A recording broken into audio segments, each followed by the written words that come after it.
உங்களுடைய ஆசைகள் நிறைவேற தினமும் அமைதியான இடத்தில் அமர்ந்து ஓம் ஸ்ரீம் ஹ்ரீம் ஸ்ரீம் என்ற மந்திரத்தை உச்சரிக்க வேண்டும். காலை எழுந்ததும் பசுவையும் கன்றையும் ஒன்றாக பார்த்தால் 33 கோடி தேவர்களின் ஆசிர்வாதம் கிடைக்கும்.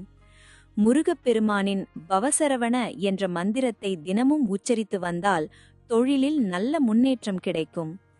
கண்திருஷ்டிகள் நீங்குவதற்கு வாரம் 2 முறை கல்லுப்பு கலந்த தண்ணீரில் குளிக்கலாம்.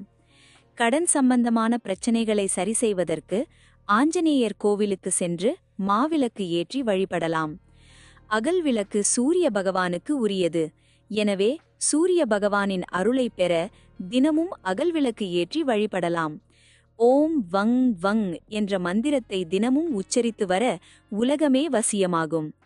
காரிய வெற்றிக்கு புதன்கிழமையன்று பச்சை நிறத்தில் உடைகள் அணிவது சிறந்தது.